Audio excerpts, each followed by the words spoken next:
جب صحرا کی تپتی ریت ہواؤں کے ساتھ سرگوشی کرتی ہے تو ایک چیز بڑی واضح بتاتی ہے کہ حضرت عمر رضی اللہ تعالیٰ عنہ شجاعت، اطاعت اور قناعت کے بے مثال پیکر ہیں۔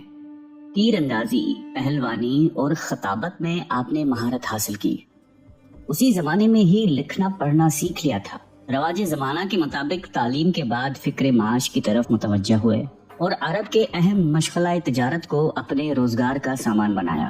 تجارت کے سلسلے میں آپ نے دور دراز ممالک میں سفر کیے، اس سے آپ کو بڑے تجربات حاصل ہوئے۔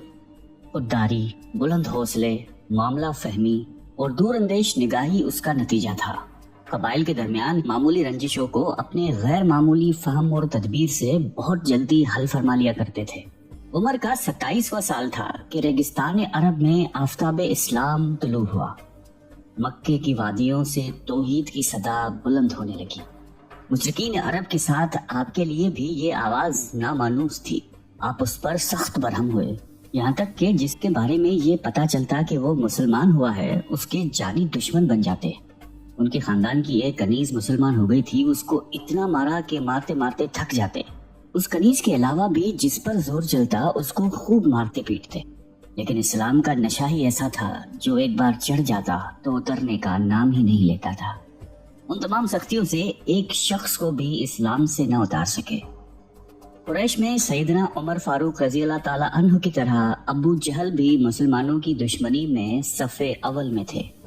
ایک دن نبی اکرم صلی اللہ علیہ وآلہ وسلم نے دعا فرمائی کہ اے اللہ، اسلام کو یا تو عمر بن خطاب یا ابو جہل کے ذریعے معزز کر دے۔ مگر یہ دولت تو ازل سے ہی سیدنا عمر فاروق رضی اللہ تعالیٰ عنہ کی قسمت میں لکھی جا چکی تھی۔ دعا نبی کی ہو تو اثر کیسے نہیں دکھاتی۔ اسلام کا سب سے بڑا دشمن جانفار اور دوست ہو گیا۔ اللہ نے عمر فاروق کو اسلام کی نعمت سے نواز دیا۔ ان کے اسلام لانے سے ایک زلزلہ برپا ہوا۔ مشرکین ان کے گھر کے ارد گرد جمع ہو کر نعرے بازی کرنے لگے، صبا عمر، صبا عمر۔ عمر بے دین ہو گیا، لیکن کسے معلوم تھا کہ عمر فاروق نے اپنی زندگی کا مقصد جان لیا تھا۔ سیدنا عمر فاروق رضی اللہ تعالیٰ عنہ کے اسلام لانے سے ایک نیا دور شروع ہو گیا۔ اس وقت 40 کے قریب افراد اسلام میں داخل ہو چکے تھے، لیکن وہ نہایتی بے بسی اور مجبوری کی زندگی بسر کر رہے تھے۔ اعلانیہ فرائض مذہبی ادا کرنا تو درکنار، اپنے آپ کو مسلمان ظاہر کرنا بھی خطرے سے خالی نہیں تھا۔ کعبہ میں نماز پڑھنا تو ناممکن تھا۔ آپ نے مشرکین کو جمع کر کے بڑی جرأت مندی اور بہادری سے اپنے اسلام کا اعلان کیا۔ کسی میں اتنی ہمت نہیں تھی کہ آپ کے سامنے کھڑا ہوتا۔ آپ کے ماموں نے دیکھا کہ اسلام کا معاملہ تازہ ہے، کہیں مشرکین کوئی نقصان نہ پہنچاتے، چنانچہ انہوں نے اپنی امان میں رکھ لیا۔ لیکن امیر المومنین اسلام کے قبل اپنی آنکھوں سے مسلمانوں کی مظلومیت اور بے بسی دیکھ چکے تھے، اس لیے مسلمانوں کی محبت کی وجہ سے اس امان کو ٹھکرا دیا اور عام مسلمانوں کی طرح مل کر مشرکین کے مصائب کو استقامت کے ساتھ سہنے کو تیار ہو گئے، اور اعلان کیا کہ اب نماز جماعت کے ساتھ کعبہ میں ادا کی جائے گی۔ یہ پہلا موقع تھا کہ مسلمانوں نے کعبے میں نماز ادا کی۔ اس بہادری کے انعام کے طور پر دربار نبوت سے فاروق کا لقب ملا۔ مکہ میں جس طرح مسلمانوں کی تعداد بڑھتی گئی، مشرکین قریش کے بغض و عناد میں بھی ترقی ہوتی رہی۔ پہلے وہ فطری خون خواری اور جوش مذہب کی وجہ سے اذیت پہنچاتے تھے، لیکن اب انہوں نے سیاسی استحصال بھی شروع کر دیا تھا۔ مکہ میں مسلمانوں کی زندگی مشکل سے مشکل تر بنتی جا رہی تھی۔ مسلمان حضور اکرم صلی اللہ علیہ وآلہ وسلم کی اجازت سے مدینے کے ساتھ مختلف ممالک میں ہجرت کرنے لگے۔ تمام مسلمانوں نے خفیہ اور پوشیدہ ہجرت کی۔ اس کے مقابلے میں سیدنا عمر فاروق رضی اللہ تعالیٰ عنہ نے آپ صلی اللہ علیہ وسلم سے اجازت ہجرت طلب کی۔ اجازت ملنے پر جس شان و شوقت سے آپ نے ہجرت کا سفر شروع کیا وہ قابل بیان ہے۔ آپ نے گردن میں تلوار لٹکائی، تیر نکال کر ہاتھ میں رکھے، کعبہ کے پاس آئے، 7 دفعہ طواف کیا اور مقام ابراہیم پر 2 نفل ادا کیے۔ اشراف قریش کعبے کے ارد گرد چھوٹی چھوٹی جماعتوں میں بٹ کر بیٹھے ہوئے تھے۔ آپ ہر جماعت کے پاس آتے اور فرماتے کہ تمہارے چہرے خاک آلودہ ہوں، جو چاہتا ہے کہ اس کے بچے یتیم ہوں، اس کی بیوی بیوہ بنے، وہ اس وادی کے پار آ کر میرا مقابلہ کرے۔ سنو، میں مدینے ہجرت کر رہا ہوں،